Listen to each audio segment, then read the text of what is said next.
네, 신규 상장주 중에 그 컴퍼니 K라는 종목을 보겠습니다.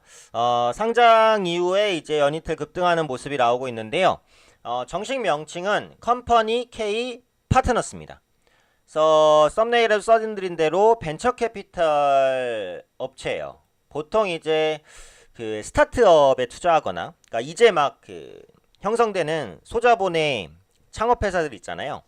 스타트업에 투자를 하거나 아니면은 이제 중소기업이라든지 뭐 벤처기업에 이제 금융 지원을 해주고 그에 따른 성과를 뭐 공유한다든지 아니면 투자를 해서 그에 따른 뭔가의 이제 성과를 공유한다든지 아니면은 뭐 이자를 받는다든지 이렇게 이제 투자 사업을 영위하는 업체다라고 보시면 될 것 같습니다. 그래서 이 컴퍼니 K 같은 경우 상장 이후에 이제 연 이틀 새 상승세를 보여주고 있는데 성장에 대한 기대감이 좀 강하게 부각되고 있는 것 같아요. 그래서 이게 이제 설립된 지 10년이 조금 넘었는데 그 이후에 펀드를 18개를 설정했다고 합니다.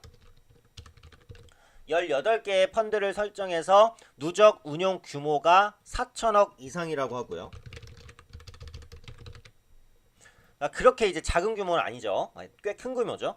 그래서 기업의 이제 포트폴리오도 상당히 좀 많이 보유를 하고 있고 지금까지 청산된 펀드의 수익률을 보면 그러니까 펀드를 구성해서 운용했으면 그에 따른 수익을 취하기 위해서 혹은 이제 뭐 투자가 종료되면서 청산을 할 거잖아요.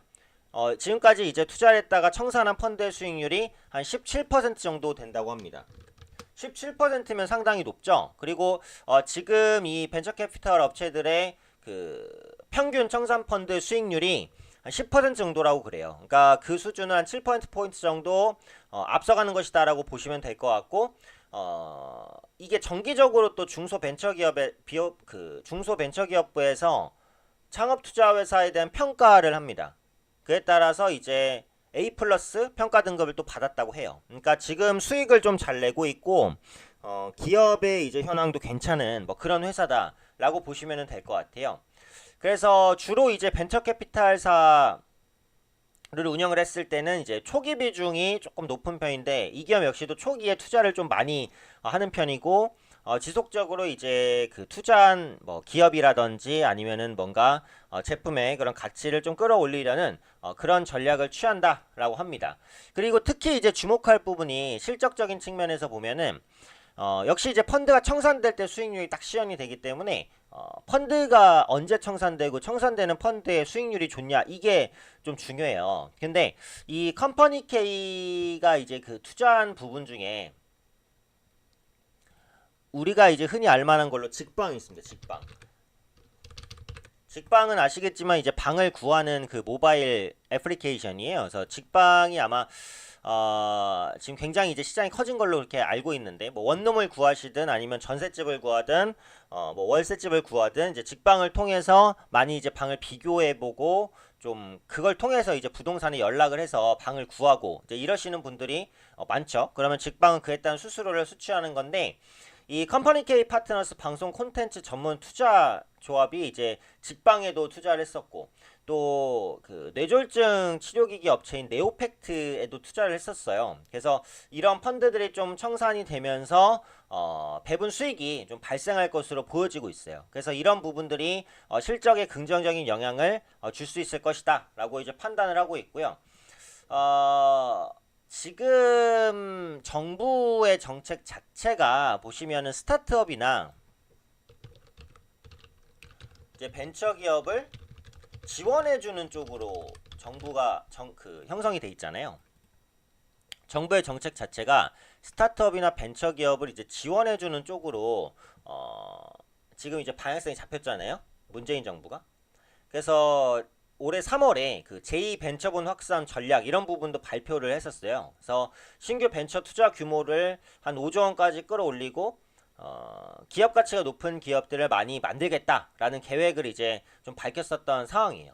그래서 2022년까지 10조 원 이상의 그 큰 규모를 뭐 만들겠다 이런 부분도 밝혔어요. 물론 이제 벤처 기업을 육성한다. 라고 해서 이제 투자 업체들이 무조건 이익을 보는 건 아니에요. 근데 이 컴퍼니 K 같은 경우 앞서도 말씀드린 대로 영위하고 있는 사업 자체가 스타트업이라든지 뭐 중소기업, 벤처기업에 투자를 하거나 투자 금융을 제공하는 기업이란 말이에요. 그러니까 벤처기업이나 스타트업이 성장하기 좋은 발판이 마련된다라고 한다면 관련해서 벤처기업이나 스타트업에 투자하는 이런 그 벤처 캐피탈사도 수혜를 간접적으로 받을 수 있다는 거죠. 그래서 이런 부분들을 같이 한번 생각을 해보시면 될 것 같아요. 근데 이제 상장 이후에 역시 이제 그 주가가 급등을 했었던 부분이 있기 때문에 이런 부분들은 지금 당장 접근하기엔 조금 어렵게 만드는 요인이죠. 그래서 신규 상장 기업이기 때문에 간단하게 설명을 드렸고, 사실은 사명에도 어떤 기업인지 대충 감이 오게 돼 있긴 해요. 그렇죠? 컴퍼니 K라는 기업 자체가 이제 회사를 뭐 투자한다라는 이런 성향을 좀 내고 있는 것으로 보여지고 있고, 보통 이제 투자를 하는 부분이 그 ICT 사업입니다. 아무래도 벤처기업이나 스타트업이 여기에 이제 많이 포진이 돼 있으니까 한 100억을 투자하면은 한 50억 정도는 이제 ICT 분야에 좀 투자가 된다라고 보시면 되겠고, 그 다음으로 이제 바이오나 의료 부분 그리고 게임 부분에도 투자를 좀 하고 있어요. 그래서 이런 부분들을 같이 한번 체크를 해보시면 될 것 같고, 산업별 투자 기업을 보면 아까도 말씀드렸듯이 직방, 네, 국내 1위의 모바일 부동산 플랫폼입니다. 그 다음에 뭐 하나 더 체크해보면 리디북스라는 기업에도 이제 투자를 했는데, 이게 이제 아시는 분도 계실 수 있는데 그 전자책 플랫폼이에요. 그래서 그 부분에도 투자를 했고요. 그다음에 게임주 중에서는 넷게임즈에도 투자를 했었고, 그다음에 상장사 중에 이제 안트로젠도 함께 이제 그 투자 계약을 체결해서 진행을 했었고, 또 글로벌 텍스풀이라고 상장사 중에서 텍스 리펀드 사업을 영위하는 업체가 있어요. 그래서 이 부분에도 이제 또 투자를 했었고, 이제 다양하고 성장성이 높은 부분에 꾸준한 투자를 하고 있는 기업이다. 이렇게 보시면 될 것 같습니다. 그래서 오늘은 이제 상장주, 신규 상장주여서 기업에 대한 개요를 말씀 드렸고요. 이런 벤처 캐피탈사도 있다라는 부분 한번 참고해 보시면 좋을 것 같습니다.